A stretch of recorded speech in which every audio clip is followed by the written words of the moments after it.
اور بڑی زبردست بات چل رہی تھی. انوشا نیکسٹ ہماری کالر سسٹر کون ہے ذرا ان کو ان کی عیشا ہے I guess. Doctor ji Aisha sister ہے، وہ پاسٹ کچھ کیسز بتائیں گی، کیونکہ ایز یو نو کہ ہم ڈسکس بھی کر چکے ہیں کہ یہ پہلی بار نہیں ہوا ہے، یہ بار پہلے بھی ہوتا ہے. تو عیشا سسٹر بیان کریں گی. جی عیشا، السلام علیکم ورحمۃ اللہ. وعلیکم السلام سسٹر، میری آواز آپ کو صحیح آ رہی ہے؟ جی جی بالکل آ رہی ہے. اچھا، تو ہریانہ انڈین ایکسپریس دیکھے نا جس طرح یہ ہے، اسی طرح ایک بہت پرانے پہلے بھی یہ ہوتا آ رہا ہے. یہ کوئی آج تو نہیں ہوا، شاید ان کو پتہ نہیں انہوں نے کیا سرٹیفکیٹ لے رکھا ہے ایسا کرنے کا، یا انہوں نے ایک بنا لیا ہوا ہے کہ ہم نے یہی کرنا ہے، یہی کام انہوں نے اپنے ذمے لگایا ہوا ہے. تو یہ بھی ہریانہ انڈین ایکسپریس ہے. ایک میں نے ادھر بھیجی تھی فائل بھی. یہ ایک لڑکے کی تصویر دکھائی جا رہی ہے. یہ ایک ایسی نیوز ہے جو کچھ سال پہلے کا واقعہ ہے. اس میں یہ ہے کہ یہ لڑکا جنید نام کا ہے، اس کی عمر 15 سال ہے، حافظ ہے. تو عمر دیکھیں 15 سال بتائی جا رہی ہے. لڑکے پر ہریانہ کے بلب گڑھ میں اپنے گھر واپس جاتے ہوئے متھرا جانے والی ٹرین میں چاقو سے وار ہوئے. اور وہ وار ہوا کیوں؟ تو رپورٹ میں یہ کہا جا رہا تھا کہ ٹرین میں سفر کے دوران اس کے ساتھ مسافر سیٹ پر بیٹھا تھا، اس کے ساتھ جھگڑا ہوا، شدید جھگڑا ہوا، تشدد. لیکن ہوا کیوں کہ اس کے پاس ایک فوڈ پیکٹ تھا جس میں یہ لے کے جا رہا تھا گوشت. تو یہ گائے کا گوشت لے کر جا رہا ہے، اس پر یہ الزام لگا کر تو اس پر ظلم کیا اور اسے مارا.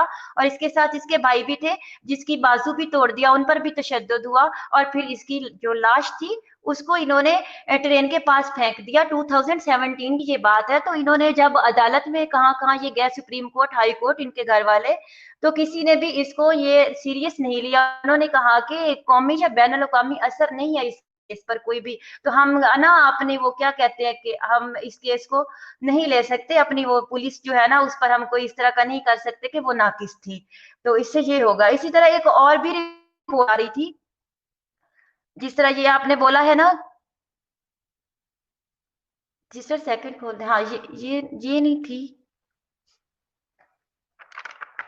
ہاں یہ ایک عورت ہے جو کہتی ہے کہ میرے ہسبینڈ عمر کو مار ڈالا گیا، اور ان کی لاش جو ہے نا ریلوے اسٹیشن پر ملی نومبر 2017 میں. اور ان کو کیوں مارا گیا؟ بس یہ کہ وہ گائے لے کر جا رہے تھے تو گائے کے محافظوں نے مار دیا. اس عورت کا کہنا ہے کہ میرا سب سے چھوٹا بچہ مجھے کہتا ہے کہ میرے والد کا کیا قصور تھا، کیوں مارا گیا. سوچو جب بچہ ایسے پوچھے ہو، معصوم ہو، ماں پر کیا گزرتی ہے. اور وہ معصوم بچے جن کو یتیم کر دیتے ہو، ان کے دل ہرا کر ڈرا دیتے ہو، باپ چھین لیتے ہو. کیسے انسان ہو تم، سمجھتے نہیں ہو ایک انسان کے ساتھ کتنی زندگیاں جڑی ہوتی ہیں، بچے، ماں، بہنیں، بھائی، بیٹیاں، بیوی، ان کا سب نقصان کرتے ہو صرف گائے کی ضد میں. حالانکہ تم جانتے ہو مسلمانوں کے لیے حلال ہے کھانا، اور پھر بھی ایسا کیوں؟ آخر کیوں ڈرانا چاہتے ہو؟ اس لیے مارتے ہو کہ مسلم تباہ ہو جائے، تمہارے مار دینے کے ڈر سے، تمہاری گندگی اور ظلم کی وجہ سے چھپ جائے، مر جائے، مٹ جائے. تم نے جتنے مارنے ہیں مار لو. مسلمانوں کو پتہ ہے ہمارے سامنے ظلم ہے، گولی ہے، موت کے پھندے ہیں، اور ہمارا سامنا اس دشمن سے ہے جو اصلاً نسلاً گندا ہے. تم ظلم کر کے ڈراتے ہو، گندے کام کرتے ہو. کیا لگتا ہے مسلم ختم ہو جائیں گے؟ نہیں، نہ ختم ہوں گے، نہ ڈریں گے، نہ حق چھوڑیں گے انشاءاللہ. بیکاز میرے اللہ جب تک نہ چاہے دنیا تم ہم مسلمانوں کو جھکا نہیں سکتے، نہ ہی ہمارے سامنے کسی کا ڈر ڈال سکتے ہو. ہمارے سامنے اس ذات کا ڈر ہے.